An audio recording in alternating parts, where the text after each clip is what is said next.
ආයුබෝවන් තෙරුවන් සරණයි. ඕෂධීය ජ්‍යොතිෂ නාලිකාව වෙත ඔබව බොහොම ගෞරවයෙන් පිළිගන්නවා.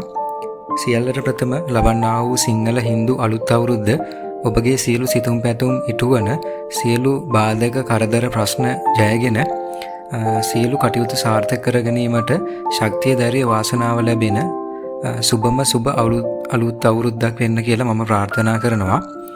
ඒ වගේම පළමුවෙන් මතක් කරන්න ඕන වැදගත් දෙයක් තියෙනවා.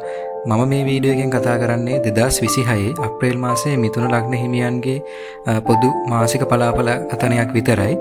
එසේම ඔබගේ කේන්ද්‍රීය ග්‍රහයන්ගේ ශක්ති ස්වභාවය අනුව ඔබගේ උප්පත්ති කේන්ද්‍රීය ග්‍රහයන්ගේ පිහිටීම අනුව ග්‍රහ සංයෝග, ග්‍රහ දෘෂ්ටි, ඒ වගේම ග්‍රහ ගෝචරය, ඒ වගේම ඔබ දැනට ගත කරන මහදසා අතුරු දසා අනුව මම මේ කියන දේවල් අඩු වැඩි වශයෙන් ඔබට බලපාන්න පුළුවන්. ඔබට පෞද්ගලික වූ ඔබට ඔබේම පලාපල කතනයක් දැන ගැනීම සඳහා වෘත්තීය ජ්‍යොතිෂවේදියෙකු හා සම්බන්ධ වෙලා ඔබගේ ජන්ම කේන්ද්‍රය පරීක්ෂා කරගන්නාමෙන් මම ඉල්ලා සිටිනවා. හොඳයි, දැන් අපි බලමු මිථුන ලග්න හිමියන්ගේ 2026 අප්‍රේල් මාසය තුල ග්‍රහයන්ගේ ගමන් කිරීම හා ග්‍රහයන්ගේ තැන්පත් වීම කොහොමද කියලා. ඔබගේ ලග්නාධිපති වන බුධ ග්‍රහතුමන් කුම්භ රාශියේ සිට අප්‍රේල් මාස 10 වන දින සිකුරාදා දින මීන රාශිය හෙවත් ඔබගේ කේන්ද්‍රය දහවන්නට ගමන් කිරීමට නියමිතයි. ඒ වගේම ඔබගේ කේන්ද්‍රයට ගුරු ග්‍රහතුමන් ලග්නගතව ගමන් කරනවා. සිංහ රාශිය තුල ප්‍රීතු ග්‍රහතුමන් මූල ත්‍රිකෝණ බලයෙන්ද, රාහු ග්‍රහතුමන් කුම්භ රාශියේ මූල ත්‍රිකෝණවද, කුජ හා ශනි ඒ වගේම යුරේනස් ග්‍රහතුමන්ලා ඔබගේ කේන්ද්‍රයේ දහවැන්න වන මීන රාශිය තුලද, රවි ග්‍රහතුමන් මීන රාශියේ සිට අලුත් අවුරුද්ද උදාවත් සමග එනම් අප්‍රේල් මාස 14 වන දින මේෂ රාශිය බලා ගමන් කරනවා.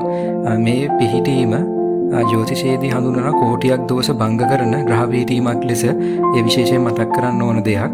ඒ වගේම සිකුරු ග්‍රහතුමන් අප්‍රේල් මාස ආරම්භය සමග මේෂ රාශියේ සිට අප්‍රේල් මාස 10 වන දින වෘෂභ රාශියට ගමන් කිරීමට නියමිතයි. එහිදී යුරේනස් ග්‍රහතුමන් සමග සම්බන්ධ වෙනවා. ඊළඟට අපි බලමු මෙම ග්‍රහ පිහිටීම් මිථුන ලග්න හිමිය ඔබට බලපාන්නේ කොහොමද කියලා.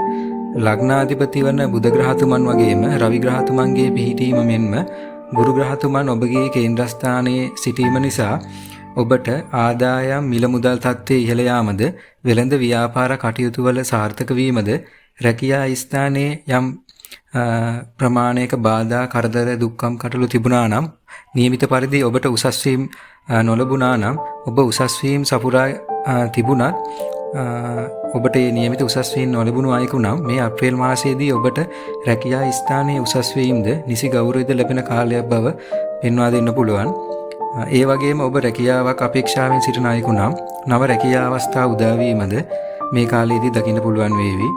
ඒ වගේම වෙනදාටත් වඩා ඔබගේ දැනුම, බුද්ධිය, ප්‍රඥාව විදහා දැක්වීමද අවස්ථාවන් උදා වීමද ඒ නිසා සමාජයේ ගෞරවයට පාත්‍ර වීමද ඔබ තුළ වර්ධනය වන නායකත්ව ගති ලක්ෂණ ප්‍රසිද්ධ වීම නිසා හවුලේ කරන වැඩ කටයුතු වලදී මෙන්ම සමාජය සම්බන්ධව කරන කියන කටයුතු වලදී මිථුන ලග්න හිමි ඔබට නිතිතීම ප්‍රමුඛ ස්ථානය වගේම නායකත්වය ලැබීමට නියමිතයි.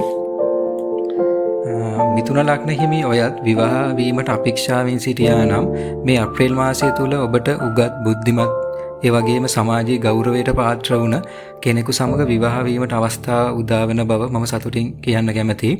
ඒ වගේම ඔබ විවාහ වෙලා දරුඵල අපේක්ෂාවෙන් සිටින මවක හෝ පියෙකු නම් ඔබට ඊටාම වාසනාවන්ත දරු බැරියෝගේ මුහුණ බැලීමට අවස්ථාව උදා වෙනවා වගේම ඔබගේ සියලු දරුඵල සිහින සැබෑ වෙන ඒ දරුඵල සම්බන්ධ තියෙන බලාපොරොත්තු යථාර්ථයක් බවට පත් වෙන මාසයක් කියලා මම ඉතා සතුටින් පෙන්වා දෙන්න කැමැතියි.